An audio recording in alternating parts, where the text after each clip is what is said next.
হজরত ইউসুফ আলাইহিস সাল্লামের কাহিনী। কেনান দেশে এক নবী বাস করতেন, নাম হজরত ইয়াকুব আলাইহিস সাল্লাম। তার পিতাও আল্লাহর নবী ছিলেন, নাম হজরত ইসহাক আলাইহিস সাল্লাম। তিনি হযরত সারাহ আলাইহিস সাল্লাম এর গর্ভে জন্মগ্রহণ করে। ইসহাক আলাইহিস সাল্লাম এর পিতা ছিলেন হজরত ইব্রাহিম আলাইহিস সাল্লাম। হজরত ইয়াকুব আলাইহিস সাল্লাম ছিলেন 12 জন পুত্রের জন। তার মধ্যে হজরত ইউসুফ আলাইহিস সাল্লাম ছিলেন সবার ছোট। ভাইদের অন্য 10 জনই ছিল সৎ ভাই, আর একমাত্র সহোদর ভাই ছিলেন বিনিয়ামি। হজরত ইউসুফ আলাইহিস সাল্লাম এর চেহারা এত সুন্দর ছিল যে তাকে দেখে সবাই মুগ্ধ হত। দুনিয়ার মধ্যে সবচেয়ে সুন্দর মানব ছিলেন হজরত ইউসুফ আলাইহিস সাল্লাম। পৃথিবীতে তার মতো এমন সুন্দর মানব জন্মায়নি, আর কখনো জন্মাবে না। হজরত ইউসুফ আলাইহিস সাল্লাম শুধু সুন্দরী ছিলেন না, তার গুণও ছিল অসাধারণ। নম্রতা বলো, বিনয় বলো আর বিচার বুদ্ধি বলো, কোনোটাতেই তার সমান কেউ ছিল না। এসব কারণে পিতা ইয়াকুব আলাইহিস সাল্লাম ইউসুফকে অত্যন্ত ভালোবাসতেন। প্রিয় পুত্রকে না দেখে পিতা একদম থাকতে পারতেন না। এসব দেখে তার বৈমাত্রে ভাইয়েরা হিংসায় জ্বলত। একদিন বালক ইউসুফ পিতাকে বললেন, বাবাজান, স্বপ্নে দেখলাম চন্দ্র, সূর্য ও 11টি তারকা আমাকে সেজদা করছে। আমি এর কারণ বুঝতে পারছি না। এ কথা শুনে ইয়াকুব আলাইহিস সাল্লাম এর আত্মা কেঁপে উঠল। তিনি তো আল্লাহর নবী। এ স্বপ্নের মর্মার্থ ইয়াকুব আলাইহিস সাল্লাম ঠিকই বুঝতে পারলেন। তাই পুত্রকে নিয়ে তিনি ভাবনায় পড়ে গেলেন। ইয়াকুব আলাইহিস সাল্লাম বালক ইউসুফকে বললেন, হে বৎস, সাবধান, সৎভাইদেরকে তোমার স্বপ্নের কথা বলবে না। ওরা জানতে পারলে তোমার ক্ষতির চেষ্টা করবে। আমার বিশ্বাস তোমার পূর্বপুরুষকে আল্লাহ যেমন নবী করেছেন, তোমাকেও তেমনি করবে। তখন তুমি লোকের স্বপ্নের অর্থ বুঝবার ক্ষমতাও লাভ করবে। এ ঘটনার পর হজরত ইউসুফ আলাইহিস সাল্লাম এর প্রতি পিতার আদর ও ভালোবাসা আরও বেড়ে গেল। তিনি প্রাণাধিক পুত্রকে চোখে চোখে রাখতেন। এসব দেখে বৈমাত্রে ভাইয়েরা ইউসুফের প্রতি হিংসা পোষণ করতে লাগল। তারা নিজেরা বলাবলি করতে লাগল, পিতা ইউসুফকেই ভালোবাসবে, এটা ভারী অন্যায়, এটা মানা যায় না। ইউসুফকে সরাতে না পারলে বাবার স্নেহ ও ভালোবাসা আমরা পাব না। কেউ কেউ বলল, হয় তাকে মেরে ফেলি, না হয় দূরে কোথাও রেখে আসি। ইউসুফ এখানে না থাকলেই তো হল, আমরাই বাবার সব ভালোবাসা পাব। এক ভাই বলল, ইউসুফকে মেরে কাজ নেই, বরং আমরা তাকে দূরে কোথাও নিয়ে কূপের মধ্যে ফেলে আসি। যদি কেউ তাকে উদ্ধার করে নিয়ে যায়, তাহলে আপদ যাবে। বৈমাত্রে ভাইয়েরা সলা পরামর্শ করে ইয়াকুব আলাইহিস সাল্লাম এর কাছে গিয়ে কাকুতি বিনতি করে বলল, বাবা, আমাদের অনেক দিনের শখ ইউসুফকে নিয়ে মাঠে যাই, ওর সাথে খেলা করি। আপনি তো ইউসুফকে যেতেই দেন না। আজ আর না করবেন না। আমরা কথা দিচ্ছি, ওকে চোখে চোখে রাখ, ওর কোনই অসুবিধা হবে না। হজরত ইয়াকুব আলাইহিস সাল্লাম বললেন, বৎসরা, তোমরা তো জানো ইউসুফকে ছাড়া আমি একদমও থাকতে পারি না। ওকে নিয়ে গেলে আমার কষ্ট হবে। আমার ভয় হয় তোমরা খেলায় মগ্ন হয়ে পড়লে কোনো ফাঁকে ইউসুফকে বাঘে না খেয়ে ফেলে। পুত্ররা সমস্বরে বলল, বাবা, আপনি মোটেও ভয় পাবেন না। আমরা ওকে যত্ন করেই রাখব। সবাই মিলে ইউসুফকে দেখে রাখব। আমরা সবাই তো আছি, বাঘ আসবে কিভাবে? আপনি আমাদের ওপর ভরসা রাখুন। এ কথা বলার পর হজরত ইয়াকুব আলাইহিস সাল্লাম আর কোনো কথাই বললেন না। তিনি ভয় পেলেন ঠিক, কিন্তু পুত্রদের না করতে পারলেন না। ফলে তারা ইউসুফকে নিয়ে মাঠে চলে গেল। সেখানে গিয়ে ওরা তাদের কুমুতলবে মেতে উঠল। ছেলেরা জোর করে ইউসুফের গায়ের জামাকাপড় খুলে ফেলল। ইউসুফ ভাইদের কাছে অনেক কাকুতিমিনতি করলেন, কিন্তু ভাইয়েরা ছিল বড়ই নিষ্ঠুর। তারা জোর করে ইউসুফকে এক গভীর কূপের মধ্যে ফেলে দিল। সন্ধ্যার সময় 10 ভাই পিতার কাছে ফিরে এসে কাঁদো কাঁদো কণ্ঠে বলল, বাবাজান, আমরা মাঠে খেলা নিয়ে ব্যস্ত ছিলাম।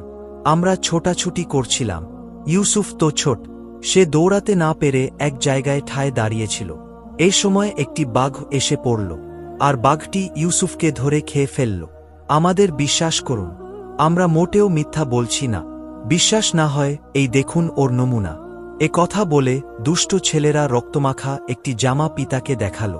বাড়িতে ফেরার পথে 10 ভাই চালাকি করে একটি বন্য জন্তু মেরে ইউসুফের জামায় রক্ত মেখেছিল।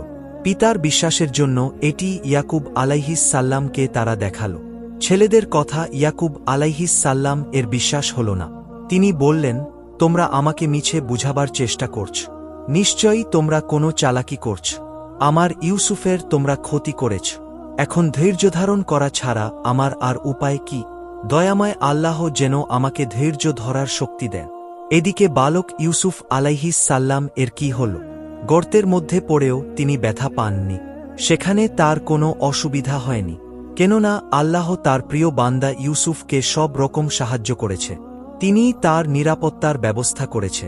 কূপের ভেতর ইউসুফ আলাইহিস সাল্লাম ৩ দিন অবস্থান করলেন। একদিন কূপের পাশ দিয়ে একদল বণিক যাচ্ছিল মিসরে। এ সময় বণিকদের বেশ পিপাসা পেল। পথের পাশে কূপ দেখেই পানি তোলার জন্য বণিকরা সেখানে থামল। বণিকদের একজন একটি রশিতে বালতি বেঁধে কূপে নামিয়ে দিল। কিন্তু যখনই বালতি টেনে ওপরে তুলল, তখন দেখল রশি ধরে একটি সুন্দর ও ফুটফুটে বালক উঠে এসেছে। বণিকরা এতে অবাক হল, তবে মনে মনে তারা খুশিও হল। সুন্দর এই বালকটিকে মিশরে নিয়ে গোলাম হিসাবে বেচা গেলে তারা ভালোই দাম পাবে। তাই বালক ইউসুফকে নিয়ে বণিকরা মিশরের পথে পা বাড়াল। মিশরের বড় এক রাজ কর্মচারীর সাথে বণিকদের দেখা হল। নাম তার আজি। বালকটির ফুটফুটে চেহারা আজিজের ভালো লাগল। বণিকরা আজিজের কাছে চড়া দাম চাইল। তিনি চড়া দামেই ইউসুফকে কিনে নিলেন। আজিজের কোনো সন্তানই ছিল না, তাই ইউসুফকে পেয়ে তিনি যারপরনাই খুশি হলেন। তিনি তাকে পুত্রবৎ লালন পালন করতে লাগলেন। আজিজের স্ত্রী জুলাইখা ছিল কুটিল এক মহিলা। হজরত ইউসুফ আলাইহিস সাল্লাম এর প্রতি তার নজর পড়ল। তাই ইউসুফকে বিপদে ফেলার জন্য আজিজের কাছে সে মিথ্যা দোষারোপ করল। ফলে আজিজ ইউসুফকে কারাগারে বন্দী করে রাখলেন। কারাগারে আটক ছিল আরও 2 যুবক। যুবকরা ইউসুফের বন্দী হবার কাহিনী শুনে মনে কষ্ট পেল। তারা ইউসুফের সাথে কথা বলে তার ব্যবহার মুগ্ধ হল। তাই কারাগারে যুবকরা প্রায়শই ইউসুফের সান্নিধ্য আসত। হজরত ইউসুফ আলাইহিস সাল্লাম সময় পেলেই যুবকদেরকে ধর্মোপদেশ দিতে। এক রাতে বন্দী যুবকদের দুজনেই 2টি স্বপ্ন দেখল। তারা বন্দী ইউসুফের কাছে এসে স্বপ্নের কথা খুলে বলল এবং এর ব্যাখ্যা জানতে চাইল। একজন বলল, স্বপ্নে দেখলাম আমি আঙুর থেকে রস বের করছি। অপর যুবক বলল, স্বপ্নে দেখলাম আমি মাথায় করে রুটি বহন করছি এবং একদল পাখি এসে তা ঠোকরিয়ে খাচ্ছে। হজরত ইউসুফ আলাইহিস সাল্লাম প্রথম যুবকের স্বপ্নের ব্যাখ্যায় বললেন, তুমি বাদশাহর সাক্ষী হবে। তারপর দ্বিতীয় জনকে বললেন, তোমার ফাঁসি হবে। এরপর কিছুদিন কেটে গেল। দেখতে দেখতে যুবকদের কারাজীবন শেষ দিকে চলে এল। বিচারে প্রথম যুবক নির্দোষ প্রমাণিত হল। ফলে যুবকটি কারাগার থেকে মুক্তি পেয়ে বাদশাহর সাক্ষী নিযুক্ত হল। আর দ্বিতীয় যুবকটির দোষ প্রমাণিত হলে তাকে ফাঁসিকাষ্ঠে ঝুলতে হল। কিন্তু হজরত ইউসুফ আলাইহিস সাল্লাম এর বন্দিজীবন শেষ হল না। দেখতে দেখতে কারাগারে তার 7 বছর অতিবাহিত হতে চলল। সেই সময়ে ঘটল এক অদ্ভুত ঘটনা। মিশরের বাদশাহ এক অবাক স্বপ্ন দেখলেন। তিনি দেখতে পেলেন 7টি হৃষ্টপুষ্ট গাভীকে 7টি রোগা গাভী এসে খেয়ে ফেলল। তিনি আরও দেখলেন শস্যের 7টি পরিপুষ্ট শীষ ও 7টি শুষ্ক শী। বাদশাহ তার স্বপ্নের ব্যাখ্যা জানার জন্য দেশের বহু পণ্ডিত ব্যক্তিকে ডেকে আনলে, কিন্তু কেউ সেই স্বপ্নের ব্যাখ্যা দিতে পারল না। এমন সময় হঠাৎ শাকির মনে পড়ল কারাগারে বন্দী হজরত ইউসুফ আলাইহিস সাল্লাম এর কথা। সে একদিন তার স্বপ্নের ব্যাখ্যা বলে দিয়েছিল, আর ওই ব্যাখ্যা অবশেষে সত্যি বলে প্রমাণিত হয়েছিল। তাই যুবকটি তার অভিজ্ঞতার কথা বাদশাকে খুলে বলল। এতে বাদশাহ আগ্রহ দেখালেন। বাদশাহর আদেশে শাকি কারাগারে গিয়ে ইউসুফ আলাইহিস সাল্লাম এর কাছে স্বপ্নের ব্যাখ্যা জানতে চাইল। ইউসুফ আলাইহিস সাল্লাম বললেন, এই রাজ্যে 7 বছর খুব ভালো ফসল হবে, তারপর 7 বছর একাধারে বৃষ্টি হবে না। ফলে দেশে কোনো শস্যই জন্মাবে না। এতে দেশে দুর্ভিক্ষ দেখা দেবে।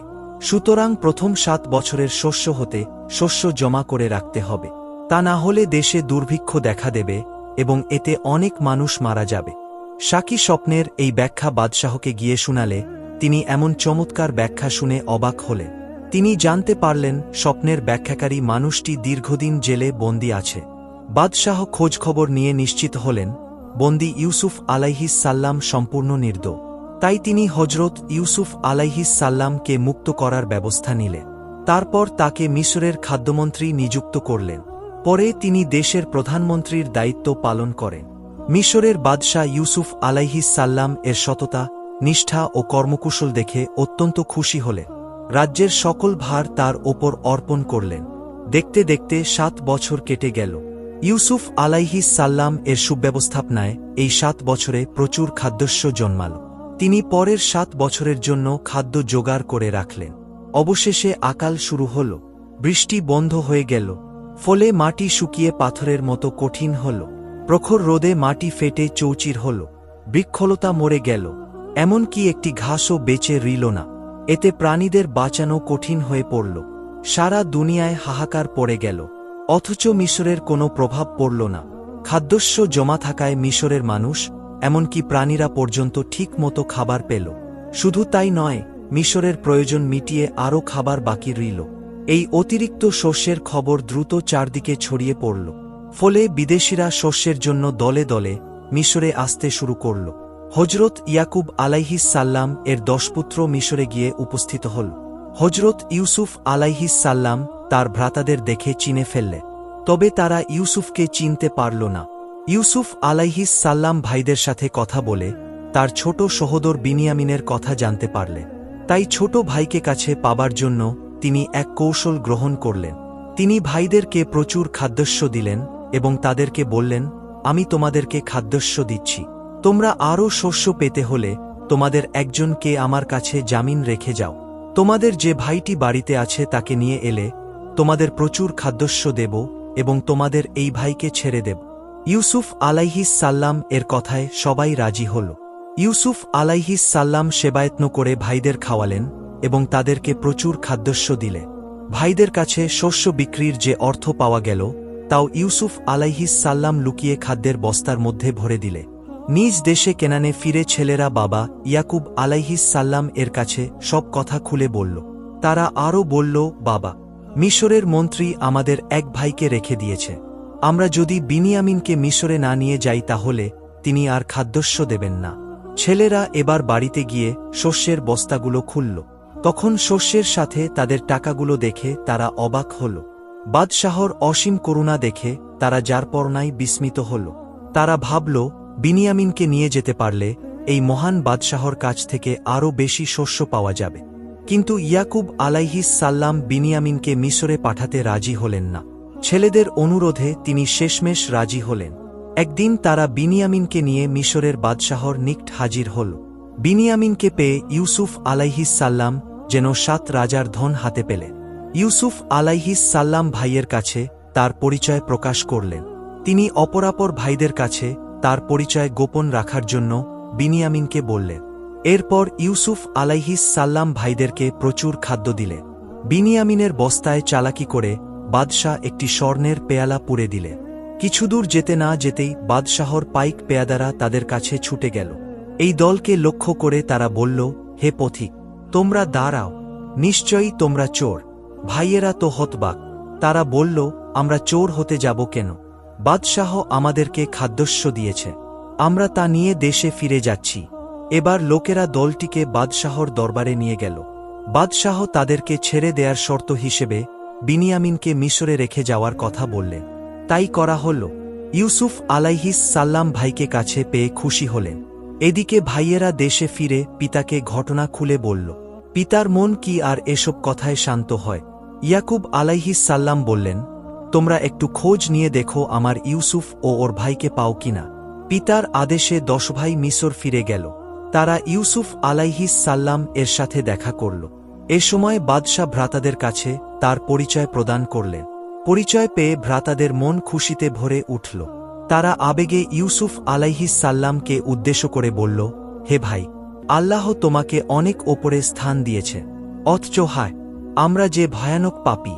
ইউসুফ আলাইহিস সাল্লাম বললেন, আজ আর কোনো কথা নয়, আমরা সবাই একত্র হয়েছি, এজন্য মহান আল্লাহকে অশেষ ধন্যবাদ। তিনি অবশ্যই তোমাদেরকে ক্ষমা করে দেবেন। এরপর ইউসুফ আলাইহিস সাল্লাম ভাইদের কাছে জানতে পারলেন যে তাদের পিতা ইয়াকুব আলাইহিস সাল্লাম কেঁদে কেঁদে অন্ধ হয়ে গিয়েছে। তখন তিনি নিজের পিরহান ভ্রাতাদের হাতে তুলে দিয়ে বললেন, তোমরা যাও, এই পিরহান বাবার মুখের ওপর ফেলে দিলে তার চোখের জ্যোতি ফিরে আসবে। ভাইয়েরা কেনানে পিতার কাছে ফিরে গেল। পিতাকে সব খুলে বললে ইয়াকুব আলাইহিস সাল্লাম যার পর্নায় খুশি হলেন। পুত্রের দেয়া পিরহান মুখের ওপর ধরতেই আল্লাহর রহমতে তিনি চোখের জ্যোতি ফিরে পেলে। অবশেষে হজরত ইউসুফ আলাইহিস সাল্লাম পিতামাতা ও ভাই সবাইকে মিশরে নিয়ে আসার ব্যবস্থা করলে। কেনান থেকে প্রায় ৮ দিনের রাস্তা, মানে প্রায় ২৫০ মাইলের দূরত্ব। এই বিরাট ভ্রমণ শেষ করে ইয়াকুব আলাইহিস সাল্লাম, মা রাহিল বিনতে লাবান সহ ১০ ভাই যখন রাজধানীর নিকটবর্তী হলেন, হজরত ইউসুফ আলাইহিস সাল্লাম তার দলবল সহ সামনের দিকে অগ্রসর হলে তিনি সবাইকে বিশাল অভ্যর্থনা দিয়ে গ্রহণ করলেন। অনেক বছর পর একত্র হতে পেরে তারা মহান আল্লাহর শুকরিয়া আদায় করলেন।